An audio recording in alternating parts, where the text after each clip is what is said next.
Living Life Juicy podcast. Conversations with interesting people you should know.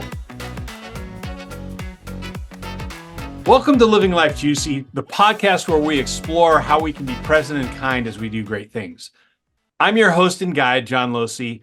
And if you're interested in more video resources and insights on how people grow and how groups develop, go to the Growing People podcast on the YouTube channel.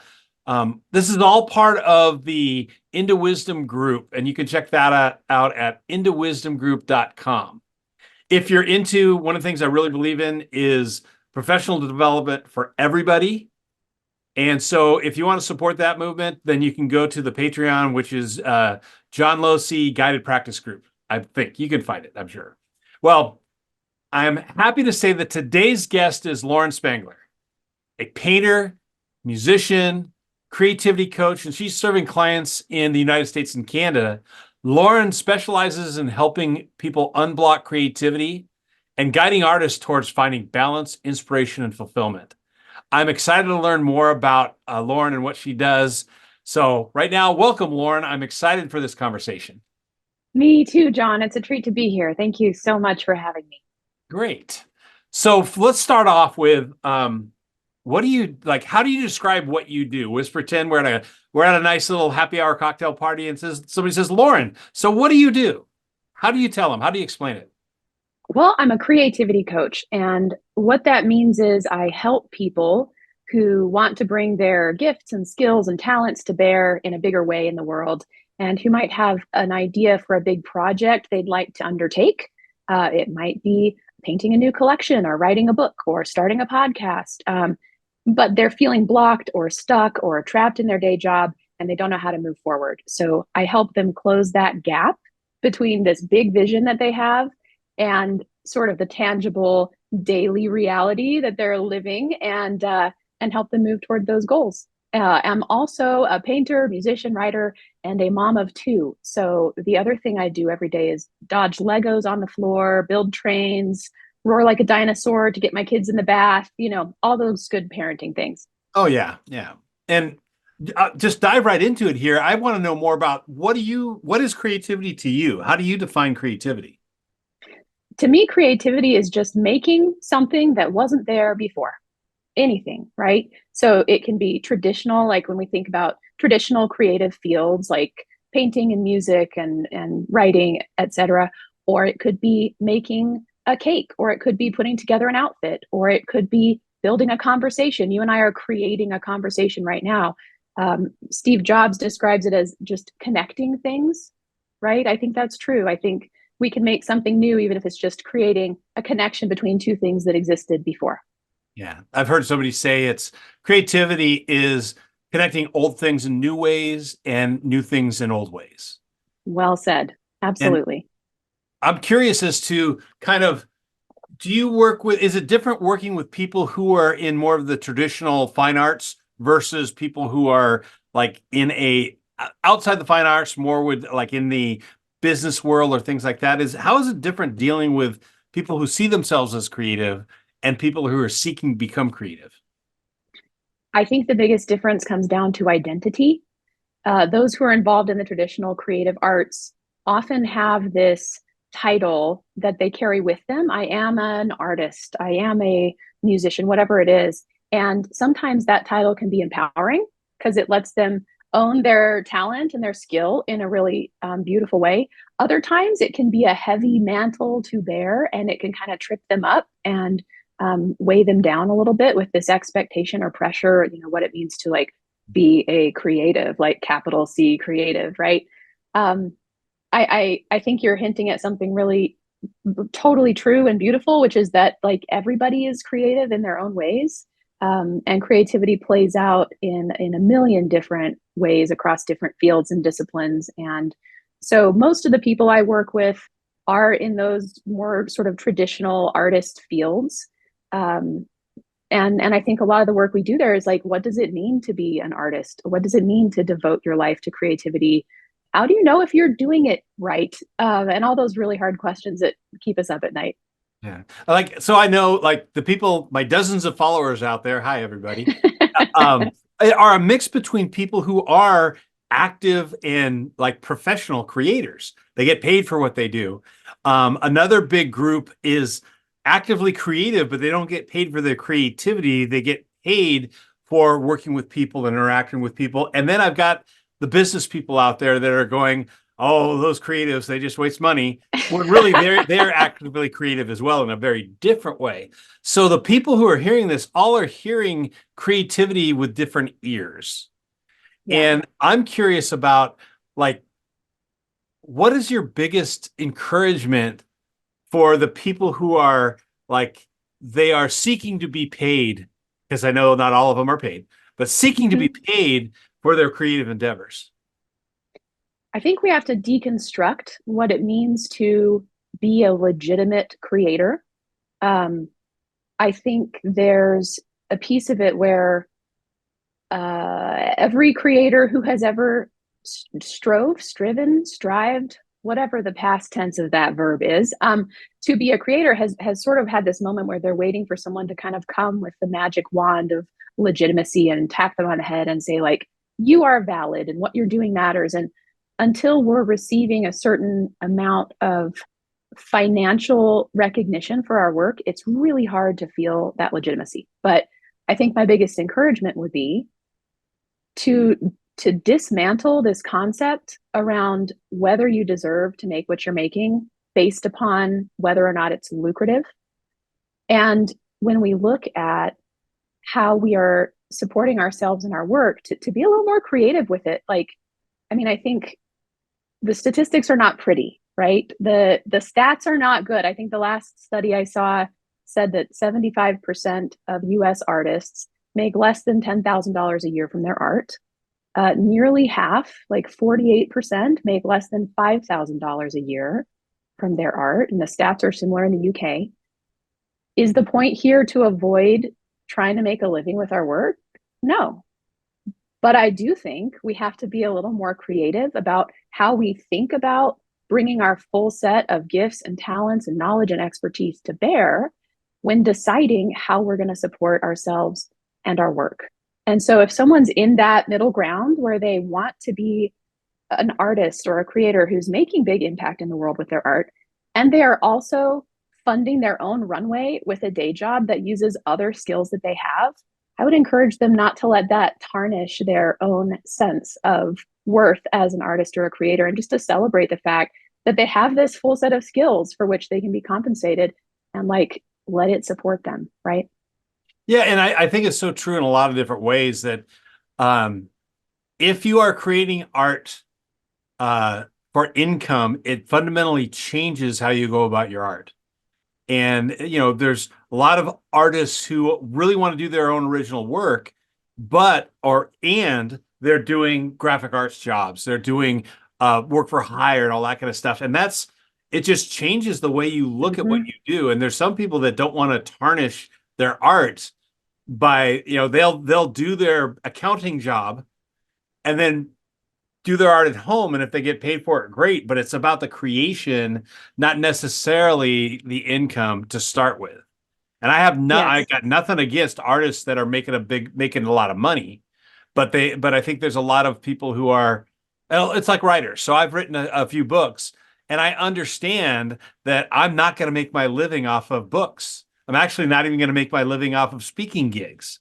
It's what come from the books and the speaking gigs. There's maybe a dozen authors in the US that make their living solely from writing. Yeah. And even the big I think of the big business books, most of those people make their money off their consulting, not off their books. And there's a lot of Yes. authors, new authors out there that are going, wow, I'm gonna write my book. And the fact of the matter is almost all books, the average is selling 100 copies, which is Absolutely. basically just past your extended family. Yeah. Um, Yeah. 100 copies is great. That's like you've made it big in the yeah. self-publishing, right? Yeah. Yeah. Yeah. I Well, think we do but even ourselves. even not even self-publishing, in publishing, because I've Yeah. gone Well, self and actually, I've yeah, that's a done, good point. yeah. Yeah. And the only difference is when you go through a publisher, you get 75 cents a book. Yeah. And when you publish yourself, it usually works out to be a couple of bucks per book. Yeah. So Yeah. and Yeah. I that's, think, I think, oh, go ahead. no, no, please. I was going to say There's an adage that I heard that is controversial in creator circles, which is inspiration is for amateurs. Mm, And that comes across as a little harsh, but the idea is if you are doing this for a living and you wait for inspiration, then you're probably gonna that's that starving artist thing. If you're yeah. just waiting for the muse to hit you, then you won't necessarily generate enough of your own creations in order to pay the bills. But it's not nothing against inspiration. When it hits, use it. But there's gonna be times when you get up in the morning and don't want to sit at your easel, or you don't want to sit at the computer and write. You don't want to do Yep. that stuff. And that's when you just got to have that discipline. And this is where it comes back to nothing wrong with inspiration, but you can't wait for it to hit you. You've got to chase it. There's a famous quote out there from someone famous who I don't remember now, and I'm probably going to misquote them anyway, but something along the lines of creativity is 10% inspiration and 90% perspiration. It's Yeah. so true, right? Yeah. Showing up, upholding your habit, upholding your commitment, allowing the space for that inspiration to strike, and then just sharpening your Yeah. skills routinely. I mean, that's really the bulk of it. Yeah. It's like waiting to be lucky. If you work hard work makes you lucky. So Yes. that's Right. yeah. So Right. I want to hear a little bit about your origin story. So tell me, what was your path? Because I know there's a lot of people who, like, first of all, they want to be creative. They want to be artists. They want to be able to paint. I dabbled in watercolors in the past and played with it and all that kind of stuff. So I played with it. I view right now my palette is programming. So how I go about helping groups grow and help people get better. That's kind of my artistic endeavor. I love How that. did you get to where you're at, both with artistry and coaching? Yeah. Tell me a Yeah, little bit about absolutely. So I've always had two dreams. Like even as a little kid, there were kind of these two things I wanted in life. The first was I wanted to be an artist. I always, as a kid, was always playing piano and drawing and writing stories. And I wanted to be someone who could bring creativity forward to like make these things that made a big impact in the world, right? And helped a lot of people. The second dream was I always wanted to be a mom and have a peaceful house and a happy family and get to just like soak up all the happy family moments that I was fortunate enough to experience as a child with my own parents and family. And so about 10 years ago, I was living dream A. I was living the art dream. I had gone to school for music. I was a professional musician in London, England. I was recording music. I was performing. It was a blast. And financially, it was a mess. I was just in this infinity loop of like unpaid gigs, and none of it was like financially viable for me. My business was just going belly up, and I hit this fork in the road at some point where oh, and I married an artist too. I married a writer, right? We were like chasing the dream together. It was beautiful and wonderful. And at some point we hit this fork in the road where we realized like dream A was never going to fund dream B, or we didn't see it happening in the time scale that felt important to us, right? There's just a level of financial stability that to me felt necessary before I was comfortable bringing kids into the world. And at that moment, I remember I was like in our flat. We lived with like five of us in this little tiny flat in London, like wonderful people. We were like on top of each other. And I was in the living room of our flat, just like crying. I was just a mess, hoping that our roommates weren't going to walk in. And so it's like in crisis about like how these things were going to happen. And in that moment, I just decided I'm not willing to sacrifice dream B for dream A. So I sort of took a hard left turn, moved back home, started a career in a totally different field, working as a corporate strategist. I went back to school, built over 7 years, built this totally other career, and found myself with this beautiful, peaceful home in a suburb near my family, like living the family dream. it. Mm. And so I thought, okay, great. I'm in this new chapter. The creativity stuff was like a fun thing, but I've outgrown that now. That chapter's done. And that's sort of where I was for years. And then when I was actually in maternity leave with my second baby, I started having these weird creative urges again. Like in the middle of the night, I would want to go write something, or I would have this idea for a painting. And it was like super annoying because early parenthood is not a convenient time to like pick up a new project, What right? do you mean? You're fully rested. You get full night's sleep every night. Yeah, I mean, it was like ludicrous to trade sleep for like being creative. But at some point, I couldn't not do it because there was just this incessant desire to go make things. So I started painting again. I actually wound up creating this collection of work that kind of around the theme of motherhood and parenthood and capturing moments with my family in these little pictures that I wanted to sort of carry out with me to remember these fleeting moments with my kids. Yeah. As you're talking, I'm going to show your art page here real quick.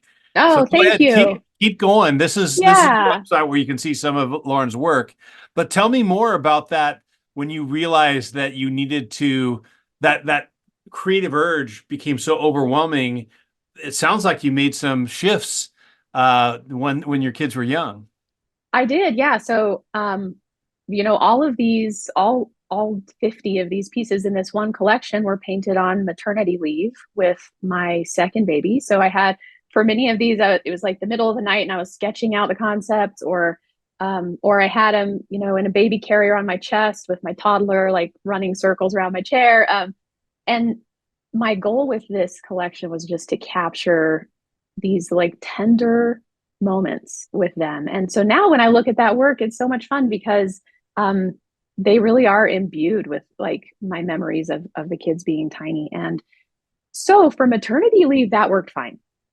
Then the end of maternity leave came and it was time to go back to my job. And then here's another fork in the road. Like, dang, I now am totally back in my creative space. I'm loving painting. However, I still have a mortgage to pay. I still have a family to support. And, am I going to leave my corporate job to go be an artist full time? No. Am I going to give up painting now that I've fallen back in love with it to go back to work? No. Um, so crisis number two, right? I didn't want to give up any of these things that felt important. And so that's where the hard work began of negotiating. How can I continue wearing all of these hats? How can I continue advancing all these things that are important to me?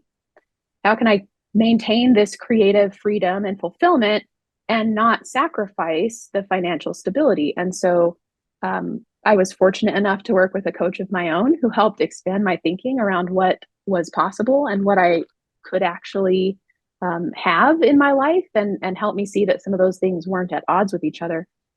And then over the next few years, I sort of just built this really robust personal practice around what it means to split my attention and my time and my energy among all these different things that are important to me. And as I started to do that and realize, like, wow, I am doing dream A and dream B in harmony with each other. I am loving both.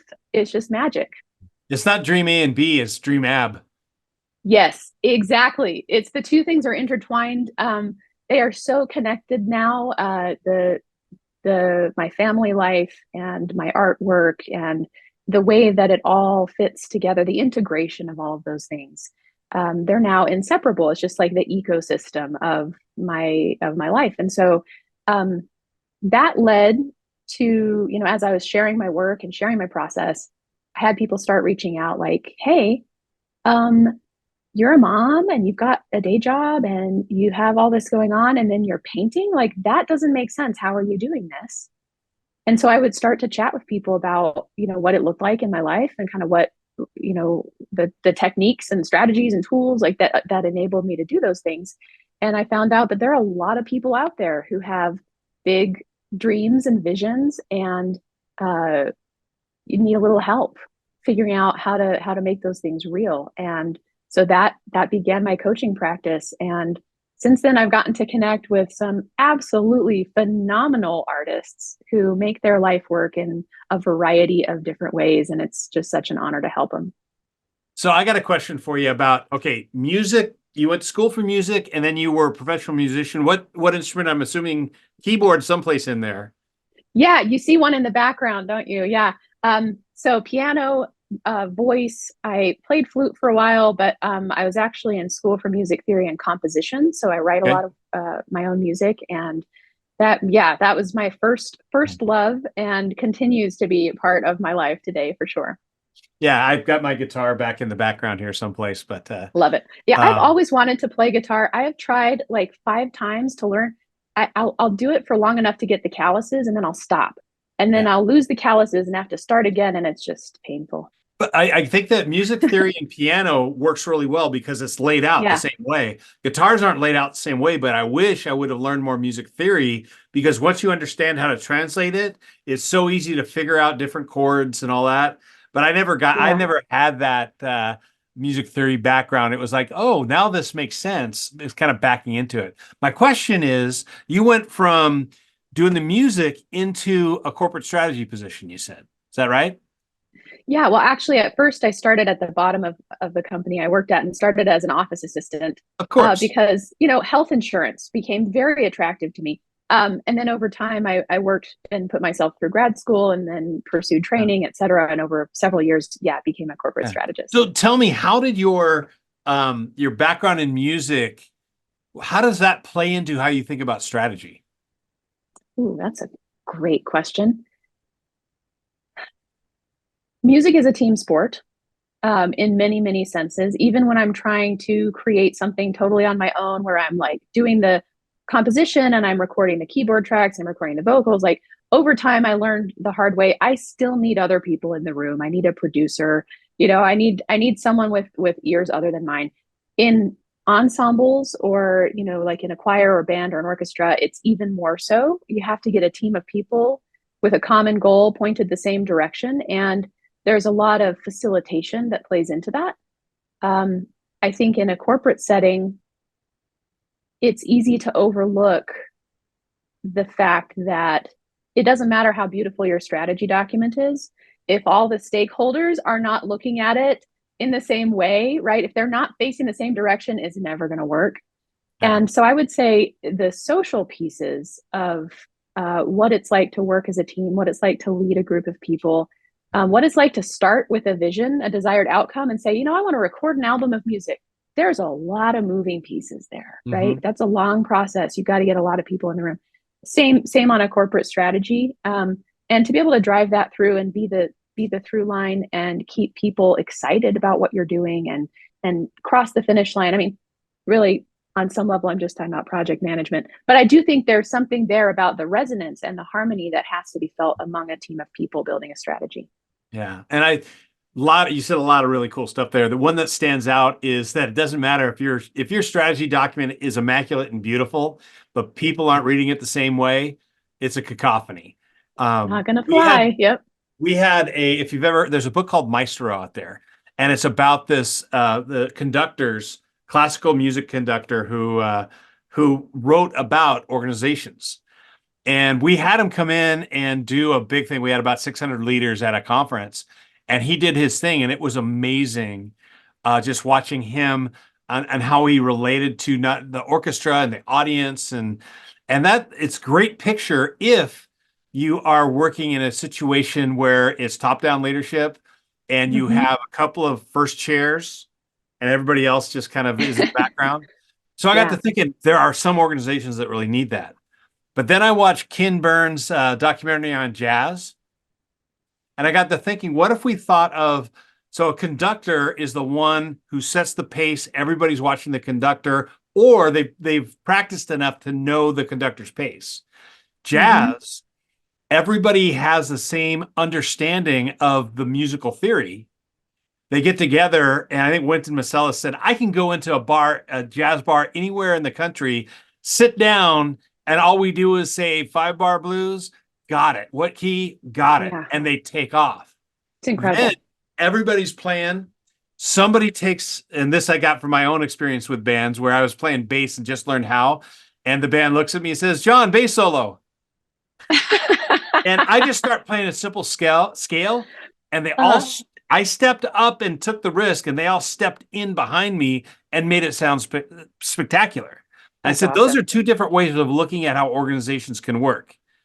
And top-down leadership, like a classical orchestra, has its place, but I think in today's world, you need to have an organization that's more like a jazz band that jams. because with ad Yeah. hoc groups and committees, you need to have that same foundational understanding. Then you can step in and look at the conditions and say, agree on, hey, this is how we're going to do it. Step up and step in. So That is such a juicy metaphor, John. I am going to use that. That's brilliant. Yeah, I remember the first time I was on a stage with a band, and like I was classically trained. So for the entirety of my early, like it was just you're reading sheet music or you're, like it's very well rehearsed and very structured. And I remember the first time I was on a stage with a band, and I was like, I had really prepared, and it wasn't my band. I was like standing in, with a friend's right. group. And the first time that they started doing those rounds where like everybody's doing a solo and it's very free form and in it, they're improvising. And I had no idea what to do. I was just like this stick figure up. I had no idea how to operate in that environment where it's like this collaborative, free flowing thing that was just being created like in the moment. It took me a long time to be in a place where that type of flow felt natural. And I think that's actually why when I got back into creativity, I started with painting because I didn't have any of those. I've never taken painting lessons. I don't have any formal training. And so I think I was out of that structured mindset around like how it should be done. And it let me get into this like more honestly more mindful, more present approach. And so then coming back to music after painting in that way is like a totally different experience than the sheet music conductor style that I had learned. But yeah, a beautiful, beautiful Yeah. metaphor for interpersonal work too. Yeah. Don't let your education get in the way of your learning. Yeah. Oh Now, yeah. you Cheers you to that. started on this path, but now you went from classically trained musician in music to strategy, and you said you went and got what did you get your master's in? So writing and strategy, and I have used it for corporate strategy and Okay. communications and marketing and customer engagement and those types of things. But it's actually come in useful in a lot of different ways. Yeah, well, Yeah, like most as it good does. education does that. Yes. And Yeah. everybody out there, listen, this is another path to get to where if you want to get into consulting and coaching, it's yet another path to get there. Classical music and then graduate in writing and strategy. But Yep. I'm curious how your writing and strategy, how that led in and informed your when you got into painting. So Yeah. Oh, from art absolutely. to business back to art. So how did Yeah. that go into how you started to talk about how it impacted your painting, but how else? Yeah. So when I first started in art, I had no sense of business. I had no sense of communications or marketing or any or strategy in the sense of like I could dream big. I couldn't put an implementation plan to that dream to save my life or to save my bank account, right? Which is probably why it flopped. When I went into a corporate environment and I saw the approach people took to really turning their goals into a concrete path that could be executed, and watching how a business was run, even if it wasn't a creative business, being able to see that process and understand um, the business side of being an artist absolutely informed how I've approached being an artist the second time around. So, from a writing and communication perspective, there's a heck of a lot of writing when you're running a creative business because you're outreaching to partners, you're sharing things online, you're promoting yourself on your website. Like there's a lot of places where it's been helpful not to have to hire a copywriter because I have that skill set. Or um, now in my coaching, being able to bring those strategy skills and help guide someone else through the process of figuring out where they want to go, figuring out how they're going to get there from where they are now, all those things that in retrospect feel pretty basic, but those were skills that I had to learn, that I had to watch. And there's some degree of rigor there that happens in the corporate world that sometimes doesn't happen in the creative space as much. And it's been helpful to let that sort of like cross pollinate and made me a much better business person and totally changed how I approach creating my work or building my career over time or like selling my work, how I think about a campaign to bring more collectors into my world. All those things are really different now. So now you sit down, blank canvas. how does your strategy background impact how you look at that canvas and move through? Not after you finish the piece, but as you're creating a piece, how does that strategy impact your art? For a while, it totally screwed it up. For a while, it was like I had this beautiful strategy around like I'm going to make this collection, it's going to have this market fit and blah blah blah. And so I'd sit down at the canvas with this really prescribed, rigorous, like almost mechanical, like I was on the factory floor, like, okay, now it's time to make the painting, X And that units of just the fosters the creative process, doesn't it? As you can imagine, John, that was not inspiring. That was not helpful. It did not leave any room for the creative process to actually unfold. Um, I had to walk it back a little bit and allow myself a space. So right now, I think there are different hats that I wear. So when I'm sitting down at the canvas, when I'm sitting down at the piano, whatever, I'm in a very creative, um, inwardly driven mindset. I love the quote from Austin Kleon that artists are professional noticers. And when you make a piece of art, all you're doing is turning the audience's attention towards something you think is worth their time.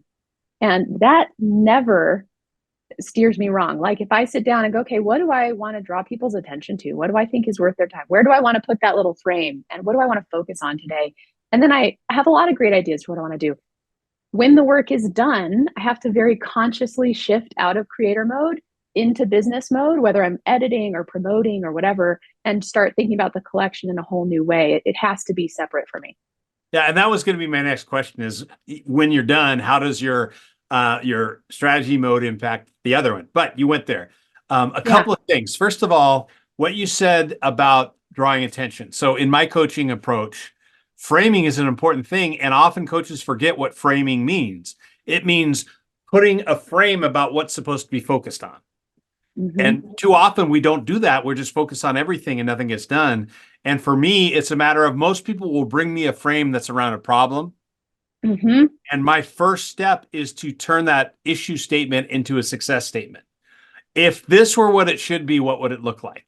All in Yeah. the same frame. So Yeah. that's the first one. And then what you described. So when I do open training on ideation, I talk about practical creativity because you've got people who are creative, but they can never land the plane. And then we've got the other people like what you described when you sat at the easel and had it all mapped out and planned out. They could land the plane easily. They just don't have a plane to land. Yes, exactly. And we talk about like five habits, 5 creative habits, and 5 practical habits, because all of those things, I don't want to focus on natural ability and stuff like that. I want to talk with people about what competencies can you actually improve, because they did the study. Everybody is born an artist. That we unlearn our creativity in school, and Mhm. oftentimes it's there. We just need to let it emerge. And so things like taking risk and challenging assumptions, exploring, having that explorer's approach and seeing Getting differently, curious. Yeah. play, Hmm. play. Yeah. And then like for the practical habits is stuff like just start it.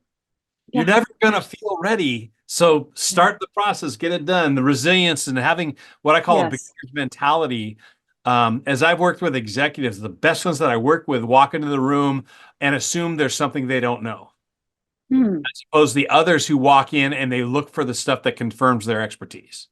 Absolutely. And the second one, because it's based off of curiosity, it's based on a humble approach of being a beginner. It helps so much for the practical person. If you're a creative, start to look at these practical habits. And Absolutely. if you think you're not creative, then start, taking risks and challenging assumptions, those types of things. And what you described in your two A and B and Yeah. Adam, that, Uh-huh. that that's what you perfectly described as my description of practical creativity. Love it. I think that's great. Yeah, I think whatever we can do to shrink that gap between ideation and creation, because that's where a lot of people get hung up, right? Like some of them can't land the plane, some of them can't even get in the plane in the first place. And I think you're right. There's a lot of value to be had. And sometimes that's not where people struggle, but a lot of people struggle with just taking that first step, taking the step after that, and knowing that like you're gonna trip, you're gonna Yeah. stumble, you're gonna fall, it's gonna hurt, you're gonna look stupid. And then you just have to trust yourself that you have the capability and the capacity to get back up again, to learn from it, to get stronger and better, to keep going. And then eventually you cross that finish line on the project. And, you can't cross the finish line if you're stuck at the starting line, right? Yeah. But it's scary. It's hard to go into an unknown territory. And especially if we weigh down all that play with like this concept that it's like creativity and like, are you creative enough? And all those things that are really unhelpful brain junk that gets in the way. Yeah. And that's so I worked at camps for a long time and I played guitar. And a lot of the young staffers would come in, hey, John, teach me how to play guitar. They called me Bear. So, Bear, I really want to learn how to play guitar. Oh, And awesome. this one guy, he worked for me for a bunch of years. Beginning of each summer, he'd come up, I'm going to really learn this year. And then by the midsummer, he'd start and he'd want to be like Jimi Hendrix. And it just wasn't there. And the next year he'd come, okay, I'm really going to with it this year. And Eddie Van Halen, I'm going to be that. And it reminds me of what a friend of mine and a guy named Craig McNair Wilson interviewed a long time ago. He is also comes out of the Imagineering world and Hmm. still like a guru in creativity. But he said anything you've heard, anything worth doing is worth doing well. Well, anything worth starting is worth starting poorly. And Yeah, that that's is good. so important as people who are stepping in and my crude adaptation is you got to be willing to suck and Yes. it makes it so much easier to pick up that paintbrush again to even like, you know what, I want to write a book or I want to, you know what, throw out, do the first drafts, but throw them out Yes. because it's just going to get better. Absolutely. I mean, you have to have a different yardstick. You cannot be measuring the success or failure of your creative practice on whether or not it's meeting your expectation for what you want to one day, when you're an expert, create out of mastery, right? Like you're just not going to be there for a long time. Yeah. Yeah, And if you can't build that expectation, you've got to let it surprise you when you get there. absolutely. And Absolutely. you look back and say, damn, I'm good. Yeah. Like that's so rewarding, right? Yeah. But the messy middle, I like you were saying, a lot of people they struggle to get started. Uh, the messy middle is another place that trips people up, where you're in the trenches learning this new skill, constantly confronted with your own growth edge, constantly confronted with the fact that you're outside your comfort zone if you're doing it right. All right. And we have to have techniques to get through that discomfort and to stay committed to this process and know that at the end eventually there's going to be that spark moment of reward, like, oh my gosh, I just did it, months ago or years ago this wouldn't have been available to me, and here I am. Yeah. And you mentioned something of why having a coach or bringing in a facilitator is so important is because very few people, if any, can actually lead themselves outside their comfort zone. They need It's a hard somebody thing that to they can do. trust Yeah, that they will follow out. And then we see our comfort zones usually in the rearview mirror of saying, oh, wait, how did I get here? And it was yes, because there's a trust and a relationship there that help them step outside and realize this is where I can grow. Outside your comfort zone absolutely. is what they call growth zone. And you cannot actually grow in the growth zone. It's like working out. You don't build muscle while you're pumping weights or while you're doing your cardio. You do it in the recovery phase. So when you Yeah, step outside your comfort zone, you need to step back in order to find and integrate those lessons that you had. That's the that's reflection. good. That's And good. it goes to, I mean, world-class Olympic athletes all have coaches for that very Mhm. reason. They need somebody who's outside them to help them get clarity. So Absolutely. that's my Yeah, not so subtle pitch of why people need to use you as a coach. oh, thanks, John. I'll take it. I've heard you use the word guide several times, and I love that because that carries the sense of this person who's been on the trail before and who understands, where the truly treacherous parts are versus where it's just unknown territory, right? For you going through the first time. I encourage people, if you can have a coach walking beside you through that transformation, like that's going to get you the fastest results and it's going to be great. If you can't, I mean, I have a lot of mentors who have never met me because I am following them and benefiting from their wisdom through a book that they've written or through videos they're posting online. And there are people who I consider my coach or my mentor, who've never seen my name in their whole life, and they've changed my life, right? Yeah. Yeah. So it's as easy as checking out a book from the library or listening to some podcasts. It's important to have a support system of people who understand the road you're on and can help make sure you get to the end of it and don't get stuck somewhere in the beginning or the middle. Yeah, you captured why I use guide is because I was a wilderness guide for a little bit. And the idea of I can't take the journey for you. I can walk Yeah. alongside, and my job isn't to carry you along, is to get you strong enough to keep moving forward. And too many, this is why the waters are really muddy out there in the coaching profession, because there's a lot of people who hung up a shingle and Yep. even they'll have a certification by their name, but they really don't get that it's not about them. It's about your performer, the person you're working with. And this is a little pet peeve. Coachee and mentee. I Hmm. hate those terms, and first came about that my mentor coach, he says, Coachee, that's a Native American Indian chief from your neck of the woods. Um, Uh-huh. a coach, I coach somebody who needs to perform. Yeah. And then as I thought about it more, and mentee became a word, I looked it up one time in Urban Dictionary and it said, mentee, what mentors use who really don't understand what they're doing. And it goes, and I figured out why it bugged me so much. It was because coach to coachee, it puts the focus back on the coach, not where it's supposed to. Yes. Mentee Yes. puts the focus back on the mentor, and it's not about you. It's Right. about the person who's seeking to improve. So in our language is important. A language that takes us back to put the focus where it needs to be, I think is crucial.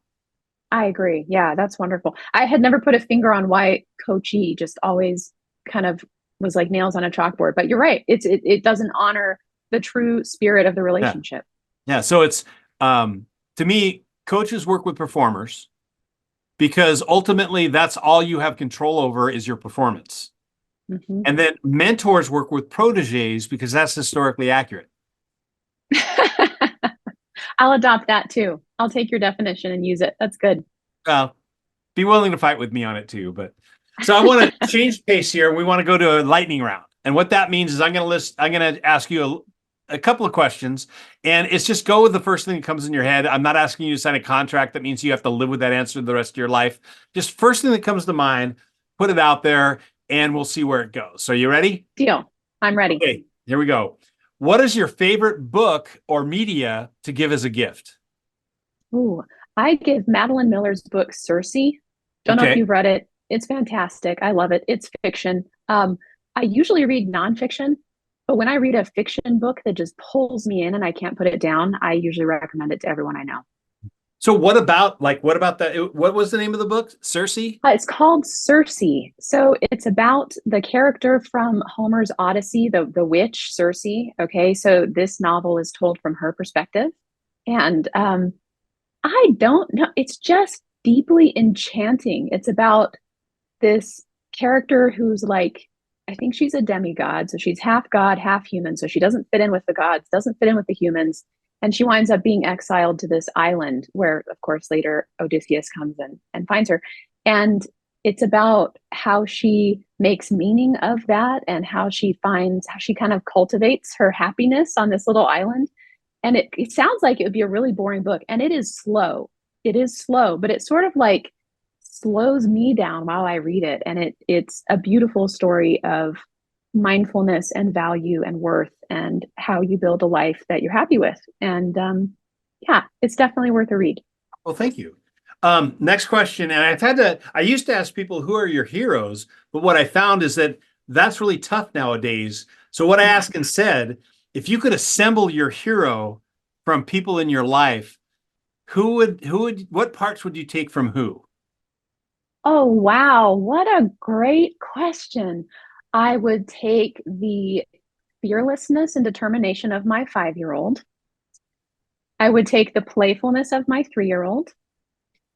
I would take the wisdom and foresight of my mother. I would take the gregariousness and resilience of my father. I would take the steadfastness and I was going to say determination again, but I think I used that for my 5-year-old.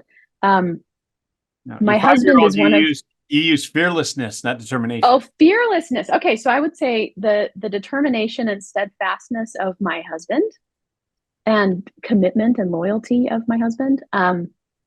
Man, I'm surrounded with a lot of awesome people. I would come Yeah, up with a pretty sweet superhero if I put them that's all right. together.